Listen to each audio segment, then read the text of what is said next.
Hello, and welcome to Ending Physician Overwhelm. I'm your host, Dr. Megan Mello. I'm a family and obesity medicine physician, as well as a certified life coach for physicians. In this podcast, we talk about how the learned habits of people-pleasing, perfectionism, and a lack of boundaries show up in our lives and how they contribute to burnout, exhaustion, and overwhelm. The healthcare system is broken, my friends, but let's not wait for it to be fixed in order to feel better.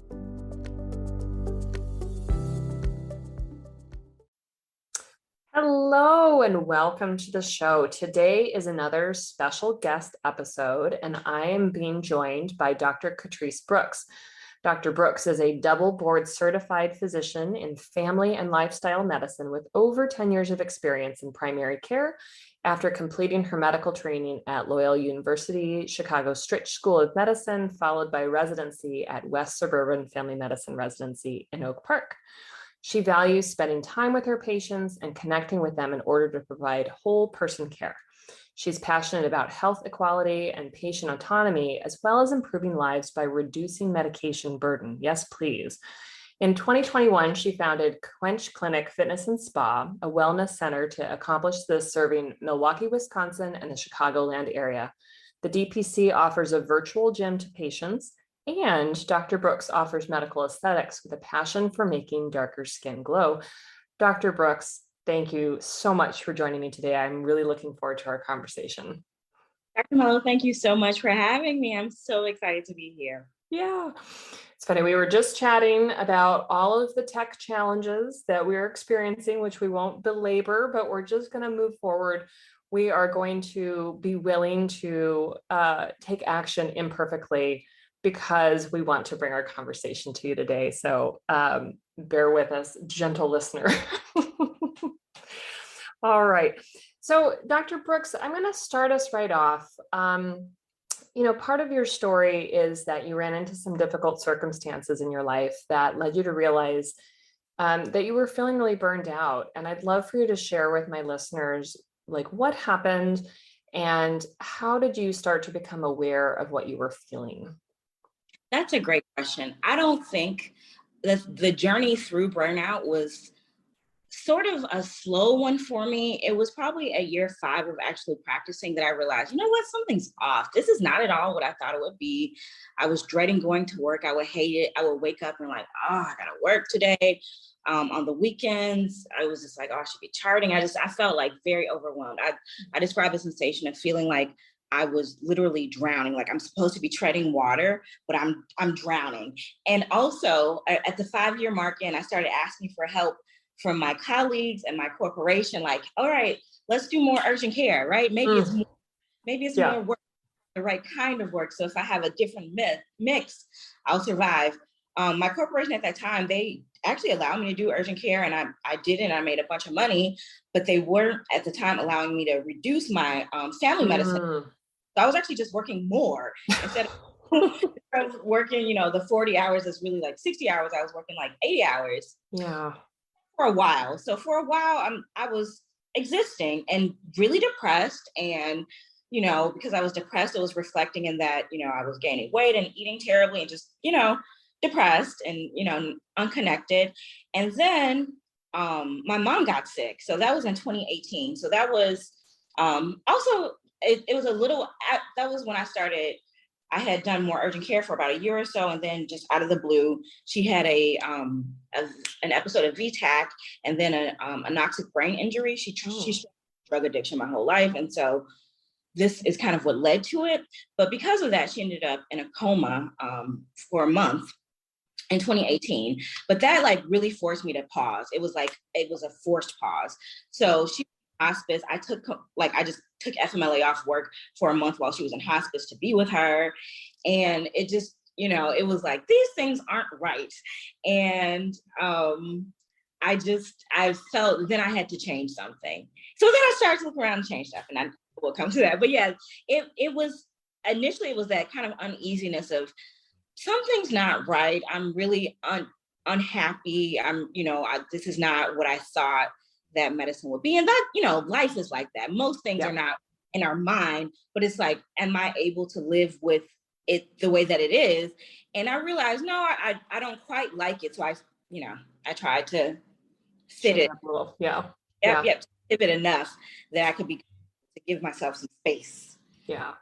Well, I think that's such a common element of your story that a lot of listeners will, resonate with. And certainly I do as well, that, we're not quite happy. We're not quite fulfilled with what's going on. And, we're like, well, maybe there's something kind of off with me. Let me try something else. And usually that something else is something more challenging rather than something more, outwardly enjoyable. and then, we hit some kind of life stressor.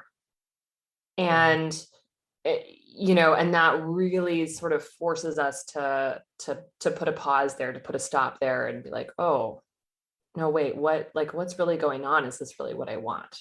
Is this the way that I want things to be? Absolutely. So initially, immediately after, with my mom, I knew immediately after I went back to work, and that took a while. And then I'm like, you know what? I'm still kind of unsatisfied. So that's when I got the certification in the lifestyle medicine, which I thought would help. I thought the problem is the patience. It's that I don't know enough. I need more training. I need to do more. I wasn't doing enough for urgent care. I need to do more degrees. But that wasn't it either. Yeah. And again, such a common story, right? Is we don't talk about it in a way, this idea of this, arrival fallacy, right? We think, okay, well, once I've made it to attending, then magically everything will be great and it, be so fulfilling and so meaningful, and I'll automatically, feel really balanced. And we don't feel that way when we get there, but we assume that's because there's something wrong with us. Rather than, hey, maybe we've picked up, some unhelpful, perfectionism habits, or, thinking that we always should work harder because we're not good enough. Or, I think there's so many, kind of unhelpful thoughts that end up contributing to that picture. I'm curious if you wouldn't mind sharing, kind of as you're like, okay, well, I'll get another board certification. What were the thoughts, if you can remember, that were kind of going through that made you think that, okay, another board certification is the answer? So when I try to listen to myself, it's really, another doctor told me this, Dr. Defungi, who's a mentor, and she told me this after, but it was kind of following the dopamine. So I knew that attempt to get healthier, and just even doing my regular boards, but an attempt to be a better person, right? I found kind of lifestyle medicine and eating right and exercising. I found that kind of for myself. And so it's well, if I can find this program that teaches me, not to be a pill pusher, which I started to feel like in my job. I felt like a part of a machine, a cog in a machine. Mm-hmm. I felt like, man, I wrote the prescriptions, I checked the labs, that's what I did. It felt, that part of my work got very technical. Yeah. That's probably my zone of excellence. And it was, I was a technician, but I really enjoyed the coaching aspect and the lifestyle changing and the habit changing and kind of the transformation and the promise of transformation that lifestyle medicine offered. So it appeared seductive to me in that way. And I went to the conferences and everybody's like, it's so great. It's the same kind of, the Kool-Aid, everybody drank the lifestyle medicine, which I appreciate. Again, the what I've learned, I appreciate the evidence-based medicine approach to it. It's something I realized that I was already using in my practice, but then after I got the certification, I felt like, all right, I feel confident saying these things rather than oh, I think I heard if you eat more vegetables, it helps. It really just kind of, it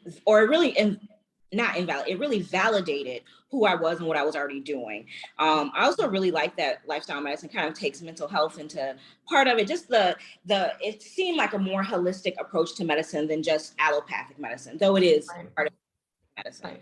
So that's why it was kind of seductive to me. It was something that I could do asynchronous to what I was already doing. So I thought, okay, the problem is me and the patients. It's the pills. That's the problem, not internally, but it's all these external things. And that turned out to not be the case. I did get some tools that I was happy with. Like I learned how to do more coaching, but it ultimately wasn't the solution. Also, what it did is by trying to solve that problem, I saw more kinks in the system. I tried to do like Saturday. I tried to do group coaching under the lifestyle medicine model, but I worked for a big corporation and they were just very slow to any changes.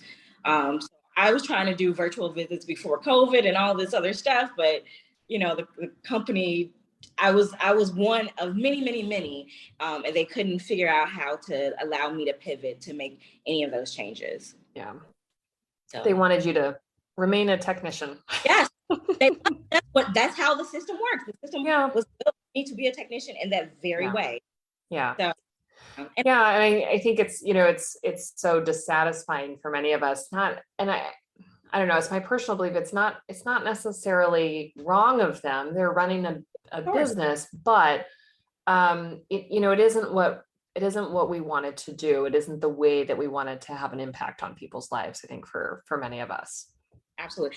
So this whole journey, I love being an entrepreneur, and I know we'll get to that, but I think one, it's all for a reason. If I knew then what I know now, my path would probably have looked a lot different. Something else that I came upon in my corporation that I realized was a quirk of my corporation was that there wasn't really a path to leadership. Really, there were just really no other outlets for me. It felt like I was a technician, and they were very happy at the very specific thing I was doing as an outpatient family medicine doctor, and they had no other role for me there in any other capacity. I would say, oh, I want to do IT, let me help with the Epic team. No role for that. I try to do urgent care more, and it's like, you can't stop your family medicine gig. That's what we hired you for. Yeah. Medicine. Now that I've done like more locums and stuff, I realized had I been in a place that maybe had some I don't call it admin, but executive coaching or an executive pathway. Yeah, some kind of structure to help people grow, enhance skills and grow. Yeah. Mm-hmm. And I was completely stalled. And I had been in this position in the same office for 8 years, completely the same level. And it was like, absolutely not, right? Like, I was feeling unhappy. If I was happy, it would be great. Mm-hmm. It would be, I love my job. I'm glad that it's stable. I'm glad it's here, Yeah. I was deeply unhappy. So yeah, I want to go back to something you said earlier about kind of the dopamine theory, because it's something I certainly hear a lot about in the coaching world, but not so much in the medicine world. But this idea that, especially high achieving, professionals such as ourselves, we get a lot of dopamine, I think, from, getting more degrees and certifications and applying ourselves and, kind of going down that learning education model. So I'd love to hear kind of your perspective on that and how that was also contributing with the lifestyle medicine certification. Sure. So something I've since learned, there's like the book Tiny Habits, but we change by feeling good, and we need to do more of what feels good. So I've always kind of chased dopamine in my life. As you see with my pressured speech, I'm likely undiagnosed ADHD, but I've always had an issue kind of with even dopamine management, like things that give me pleasure and dopamine. I can become obsessed and do them and find them fascinating and want to spend all my time doing it. But when I'm not getting dopamine, I'm very uninterested, and it's very hard for me to motivate myself to do those things. So at the time, and even now, again, lifestyle medicine, the idea of getting to the root cause of disease, of preventing diseases from before they ever start by not doing the things that cause disease, was very attractive to me. So I just wanted to know more about it. I wanted to know more about the studies. I was, watching all the YouTube videos and reading all the books like How Not to Die and Dr. Greger and Dr. Elsenstein and the whole lifestyle medicine world. To me, it was just so fascinating, and I wanted to meet these people. And so when I found it, I just I did more of it. It was, to me, it was super fascinating. So I read all the books, like the, Blue Zones and, the China study, all of them, right? Because it's fascinating. So rather than trees, you're just family medicine. You should be reading your textbooks, right? It's like, no, this offshoot is really interesting to me. Let me explore it. Let me see, how, what I find fascinating, the stuff that I find fascinating, do more of it. And as a type A high achiever, if there is a checklist or there's certification that I can do in something, I show up, I do the work, I study, I do a test, I get a good score. Yeah, give me the test, right? So all those things spoke to me. It was if there's a path or a way or an algorithm, I want it. And I think I chose lifestyle medicine because it was there, and again, I really do believe in the tenets of lifestyle medicine and like the whole personhood and all of that. So it was an easy decision. It's just, again, I thought I would be able to then practice lifestyle medicine in my own practice. And it was like, no, we need these scripts. No, you can't have group classes. And it's like, but why? Like, I thought we were about the patient, which, they are, but again, they're a business that has a business model. And here I am, a contrarian to, shake up things in their business model. I don't think they were wrong. They're, a great corporation, I guess, but just not for me. Yeah. And that's so funny. I had a similar experience in getting board certified in obesity medicine. I wasn't intending to stay at my organization, but it was very clear as I was going through that I was never going to be able to use the skills because I would never have, the time that I needed. I wouldn't have access to the medications that were being used. A number of, other hindrances. I was like, well, it's a good time planning to leave. That whole process showed me how little autonomy I had. Maybe it wouldn't be so glaring if I never decided to get out of the box. But because things, it was like so obvious. Like, why can't I add a Saturday clinic? Why is this so hard? And you guys have said all these years, like, if you guys want to come in, yeah. But when I actually try to do these things, it's so hard, and they're not bureaucracy and all. All the layers. Yeah, I can talk about it forever. I try actually not to focus on it anymore. I hear you. We could definitely go down that rabbit hole, and we'll just choose not to. But I'm curious. So you had gotten the certification, and I'm not sure exactly what the timing was with COVID, but COVID caused some new challenges in your position, and then you were actually in the position of owing money back to your clinic. So I'd love to hear more about how that happened, because of course, some of us work, in an employed model, plus or minus productivity, and that's a different experience depending on where you were, because other employed physicians didn't owe money. So tell us what happened there. Yeah, so I got the lifestyle medicine certification, I think in 2019, I think the year after my mom passed. Mm-hmm. But that was the catalyst for me to get that. And then COVID happened 2020, right? So almost immediately, not immediately after, but about 6 months. And so what happened is I was, deeply unhappy. I tried to figure out a solution. This wasn't quite working, but, I've been working at this company literally since residency. It's all that I knew. This is what I do. I come in, I go to work, and this is what I do.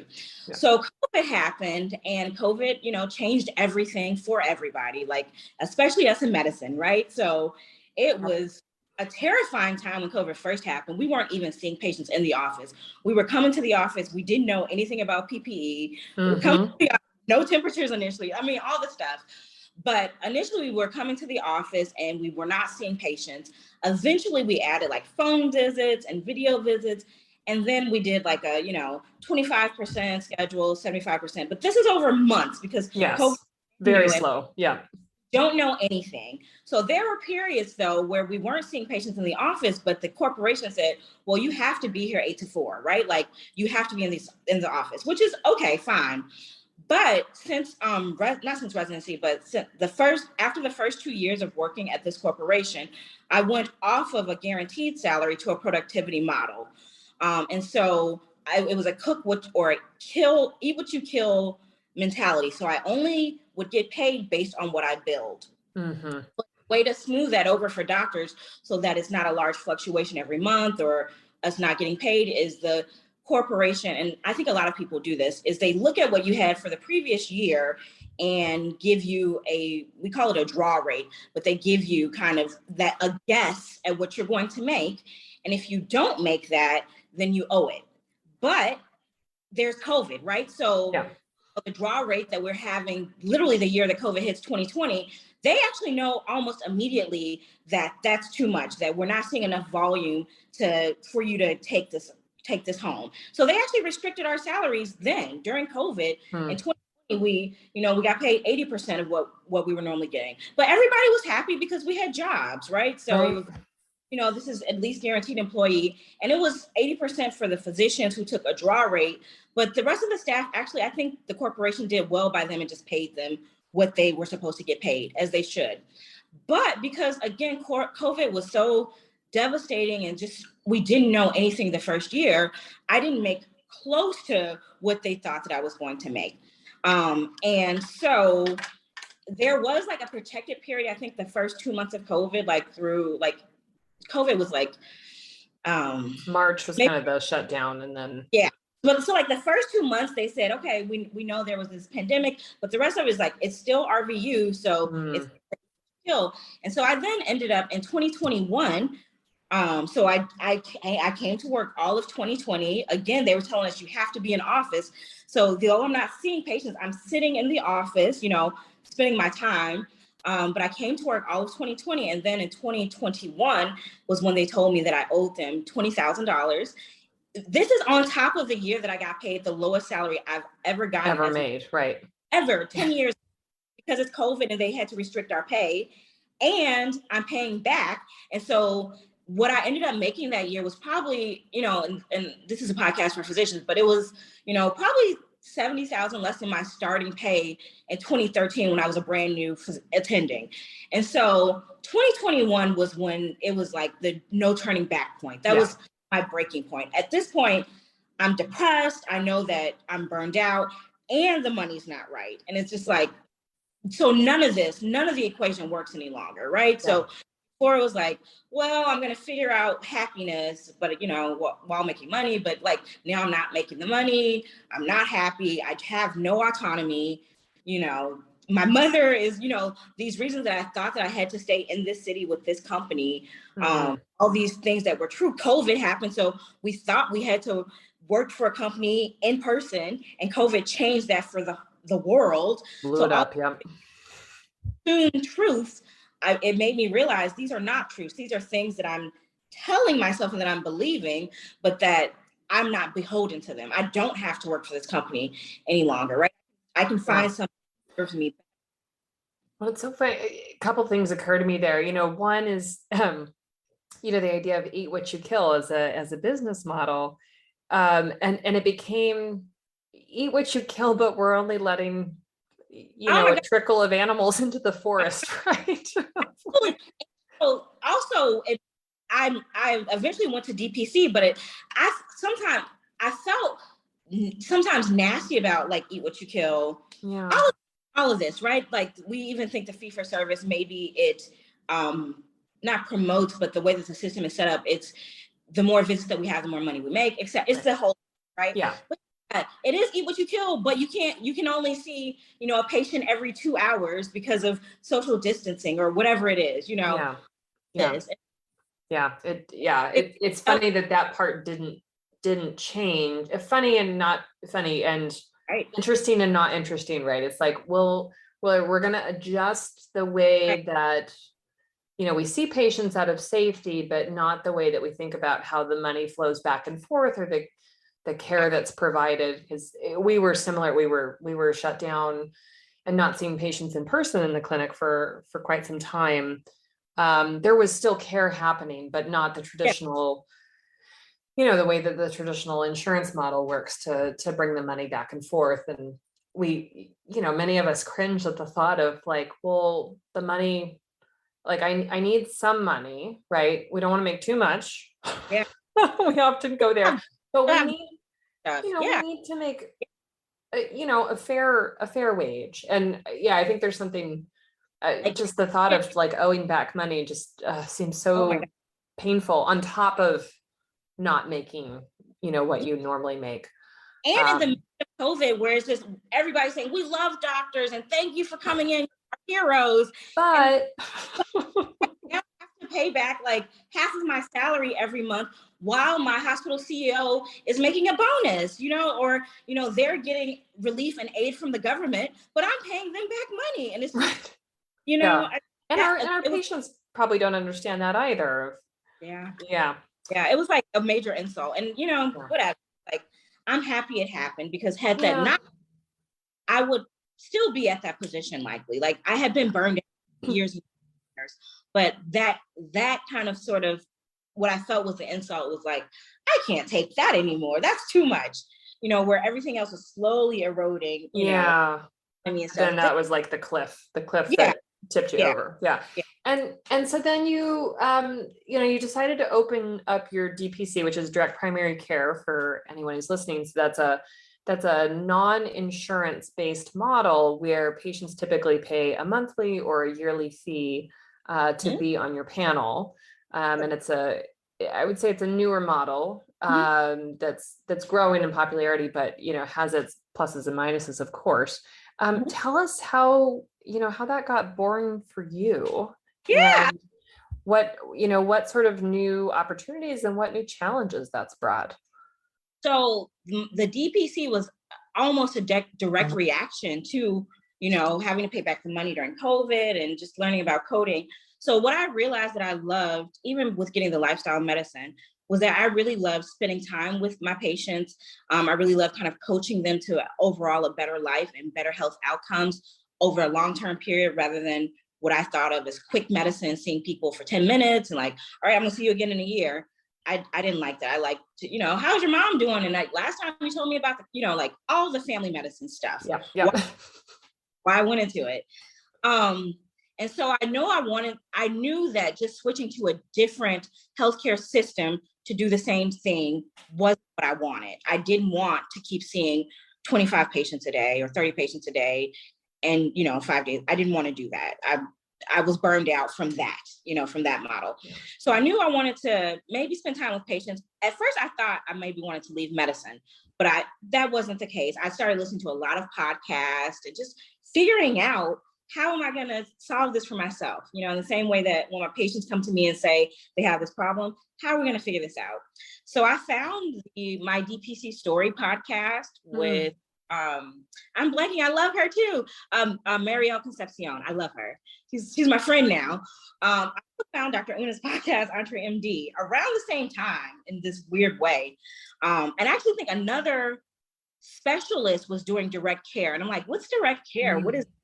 And then I saw that they didn't take insurance. And so then I started just researching other DPC practices. And like lifestyle medicine, everybody drank the Kool-Aid. But because I had seen in lifestyle medicine, everybody drank the Kool-Aid, but what does the reality look like? I started visiting DPC practices and making friends with people, which transformed me. So let me circle back around. They told me I had to pay back the money. Literally within a month or 2 months, I put in my notice, my 6-month notice. That was like, you know what? Yeah. This is it. I don't know for sure what the it is, but this is not it. And I had to have a 6-month time. They had to have a 6-month notice. So I knew I had a long landing strip. So I just started kind of researching. I got kind of involved in the DPC world and just started finding DPC mentors and going to groups and calling people and saying, can I just come see your practice and see how that works? And how do you like your life since leaving? And DPC itself is a lot of docs like me who've gotten disenfranchised or who, they've gotten burned out, and this is kind of their solution.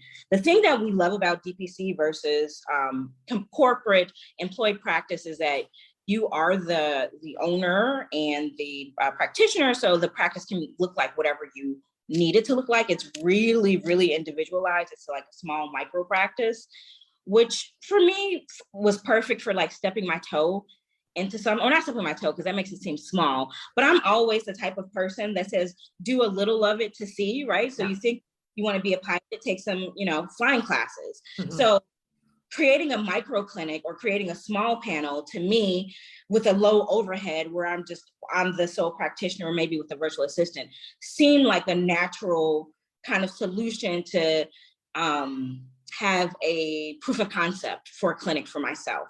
So that was really why I was drawn to it. But it became a whole journey of self-discovery and entrepreneurship. I think it allows me to give better care to patients while learning about DPC. It's like, hey, I've always had this other interest in aesthetic medicine since college. Like, I was almost a philosophy major, but I decided not to, but that's because of the aesthetics and just theory. So I poured myself into that and into learning about that as well. I began to just embrace all the aspects of myself with the fitness and all of the things. It's not like, oh, I have to be a doctor 9 to 5 and only talk about blood pressure. The things that I already bring to myself in my life, I can also bring this to my patients. And so that's what I love about DPC, really the individualization and the, not uniqueness, but the custom of it. I love that. Yeah, like you can create your own niche. Your niche doesn't have to look like anybody else's. You can learn new skills. You can incorporate things that you already love. Yes. And be able to bring the energy in that way. Yeah, I love that. What challenges have you run into? So I'm an entrepreneur and I own my own business, and there's all the challenges with that. All the drama. all of it, and it's a lot of stuff where you work for a corporation and you're employed. They do most of this stuff for you. That's part of the trade-off. Part of the trade-off for this salary, I called it the golden handcuffs, but this salary is that there are people to make sure that, all your paperwork is where it needs to be, and that, your licenses don't expire, and to keep track of all of that stuff. But when it's you either need to do that stuff or hire somebody to do it, but you are in charge. So being in charge has given me the voice to decide, what do I really want? What do I really want things to look like? Which is a form of therapy itself, because I need to speak up and do those things. But, getting up, making myself get up and do things that I know will push me forward in my business. Sometimes it's harder than somebody saying you have to be here 9 to 5 in some ways. So I thought I hated somebody telling me to be there 9 to 5. It's a little easier than telling myself to be there 9 to 5. So, making do the tough things or learning to delegate. But in the same way of following the dopamine, I've just chosen to see this as a fun adventure and to enjoy the journey, to enjoy learning about business. And the stuff I don't enjoy, I'm learning how to delegate and get other people to do those things. I'm learning to stay in community. So when I get discouraged, instead of just quitting, there's somebody else that is a little ahead of me or way ahead of me that said, keep going, make it. Had I known those things when I was drowning, I could have made better decisions then, but I'm so happy at who I'm becoming now and how I'm equipping myself to make these decisions and choices and everything. It's literally changed my life. But being an entrepreneur is hard. So expect that there is some difficulty. You are trading being told what to do. You're trading this restriction for freedom, but now you have to tell yourself what to do, right? And I think you need to find, build, or engage with, a community that does support you. I don't know if you had this experience as an employed physician, but the way that I sometimes felt, not that I didn't have, great colleagues and people that I really specialists that I could consult with, because I certainly did, but I felt very much alone, very much siloed, very much like, like I'm this technical person who's kind of on my own. And there wasn't the supportive community in the way that you describe, of, people who are doing DPC practices and say, yes, come take a look at what I'm doing, or, different sort of groups. You and I are members of a great business school for mostly for women physicians. Although we do have some gentlemen physicians as well. but the importance of being a part of those communities, I think wasn't really clear to me as an employed physician. I was like, well, I'm a part of this company, but it's not the same. 100%. Like, I think had I found community and support, again, I probably could have made better decisions. But it's all community, because you see different experiences. Community just gives you what you have multiplied, exponentially, because there's so many other people. They're at different stages. There are people who are, I won't say, maybe not as far as you, or maybe not practicing as long as you are, or people who just started, who have even a totally different outlook, because they don't have the same biases and everything. It's just, it is a window to the world, not the world, but it's just a window to opportunity. And if you don't have that community, you just have your own experience, which does silo you. It really, Yeah. in a corner. So you're right. I worked in an office, lots of docs in the office, but I felt so lonely. Like, we were own office, working with our own patients, and we each shared like a nurse or, a few, but it was still our practice. And it just, even the commiserating, we didn't, where I worked, it was, I don't know if it's too big of a company, and, if you do work in burnout, hopefully this is something you can bring to companies, because we're not alone in that, We're not alone. No, but I think there's so many pockets in I shouldn't say pockets. I should say the pockets are, the communities that do talk about it, that really, not just lip service talking about burnout, but really, are trying to figure it out in a down to earth, straightforward, like, let's really talk about it kind of way, as opposed to, the more common that I encountered, at least, was, this mindset of, we're all kind of trying to walk around looking like we're okay, keeping it together. If we see somebody who's maybe not keeping it together, who's, having an anger outburst, or, seems really, sad or depressed, or kind of go, it's kind of like, ooh, don't get too close to them. Like it might be contagious almost. They, or they get labeled toxic. There's something that you're like, ooh, nope, I'm gonna tune into me and, not pay attention over there. And that just, it so adds, I think, to our isolation, and that sense of, it's me, I'm the problem. If only I, were smarter, better, blah, blah, blah, blah, blah, I would be happy. I would be fulfilled. I would think that this was enough. And we don't get to have those conversations about, well, it turns out that, even a successful career in medicine doesn't necessarily make you, a well-rounded, whole person, right? Like, there's other parts of your life that you have to engage with. So yeah, I love absolutely talking about that. And I would like commiserate with doctor friends. And so we would all be like, yeah, we're burned out.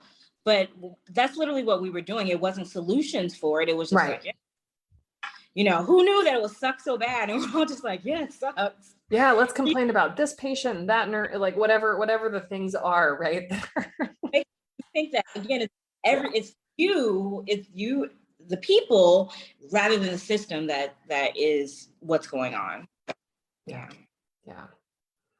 Well, so let me ask you then, the question that I asked to all my guests is, someone out there is listening to us talk right now, and they're feeling, exactly what we're describing. They're feeling really burned out. They're feeling really alone. They're feeling like, well, it must be me. I'm the problem. Like, what, from your position where you are now, what do you want them to know? What do they need to hear from you right now?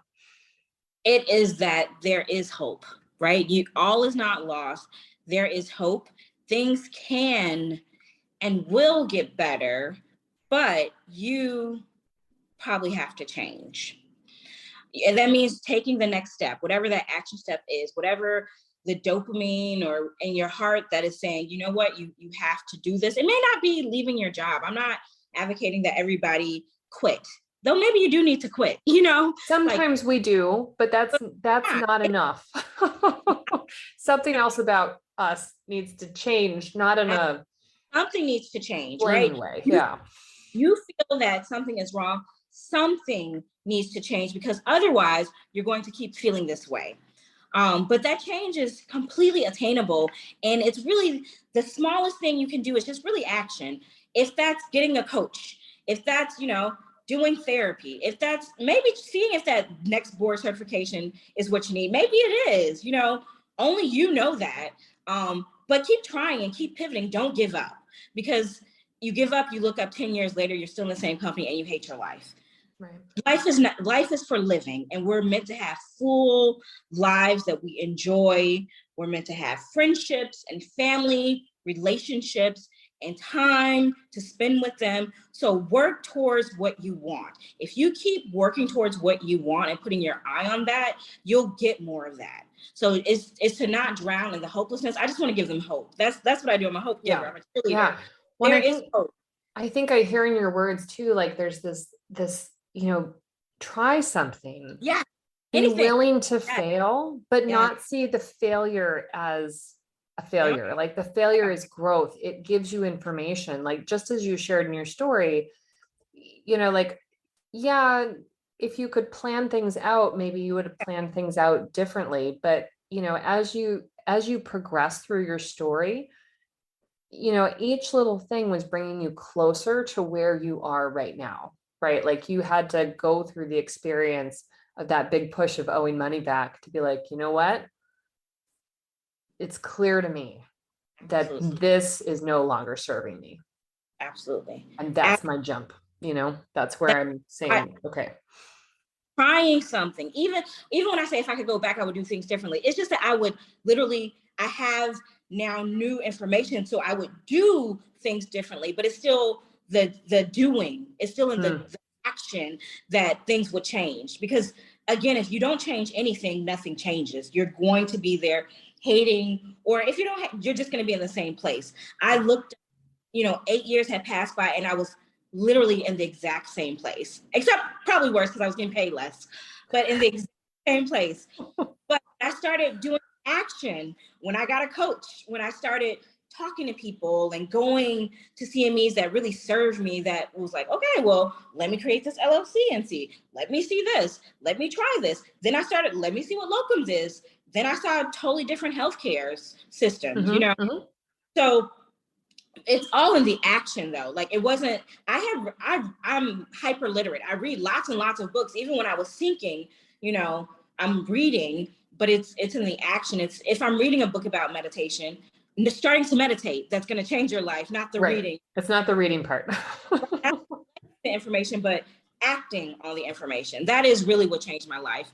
And that's now what I look towards doing is where can I do something? Where can I do the action? Because that's where the magic happens. We know that, right? We do. But I think it's good to say, right? Because again, some of these things sound too simple. Yeah. And we're like, oh no, that couldn't possibly. But it's like, well, yeah, like you don't need to read all the books on meditation. No. You actually need to sit and maybe you just need to think, I'm going to sit quietly for a couple minutes. Yeah. And that's all I'm going to do. And I'm going to, take some breaths in and out, and that's it. And yet we're like, oh, well, that didn't work the first time. And so, let me go read 4 more books. No, you got to come back to it. It's okay. Yes. It's all right. The hour you spent reading the 4 more books trying to find the answer. If you had done the work of the meditating, if you had practiced, right, you would have seen the transformation of the actual action. But it's that hope. It's, it's have hope and take the next smallest step. Yeah. And just keep doing it every day. Yeah. And I think too, that idea of like, you got to change something. You got to change something, not because you're intrinsically not enough. You got to change something because the way you're living is not showing that you are enough as you are right now. And not serving you, right? But absolutely showing that you are absolutely. I don't like, that's also, I have so much to talk about, but I practice acceptance too, right? So I practice, this is just who I am, and I'm going to have grace for myself and all of this stuff. But if I'm not sitting well with myself, or, if I'm not settled, then I have to change, right? I'm not saying you have to upend your life, if it, Yeah. And keep What works. There were things in my life that absolutely worked that I did not have to change, that I need to lean more into and do more with my innate, knowledge and stuff like that. I need to nurture that, not get rid of it. Yeah. Oh, it's so good. I feel like you and I could keep talking for a very long time, but we will bring it to a close here. Please, share with my listeners where they can find out more information about you and your DPC practice and where they can follow you. Sure. So my DPC's website is www.quench.clinic. It's not a .com, it's .clinic. That if you can actually sign up for my clinic on there. It has videos from me on there as well. I'm also on all the socials. So I'm on YouTube, Facebook, TikTok, LinkedIn. I'm usually as Katrice Brooks, MD. So that's my first name, Katrice Brooks, MD. Usually all one word. Play around with that, and I'm sure you'll find me. And we'll have links to all of those in the show notes to make it even easier. But it is Katrice with a K. Yeah, that's true. I have to start saying that. And a C at the end, but that's true. Well, Katrice, Dr. Brooks, thank you so much for joining me today. This has been just a really fun conversation, and I know that someone listening is really going to benefit from just hearing your story. And I think the graceful way that you share, kind of what you've learned along the way. I think that's so helpful for people. Oh, thank you. I had such a good time. As you see, we could talk forever. We could talk for a really long time. I agree. All right. Well, thank you, everyone who's out there listening. Please, reach out to Dr. Brooks if you want to learn more about her practice. And I'll have links to that in the show notes. And until next week, talk to you later. Bye.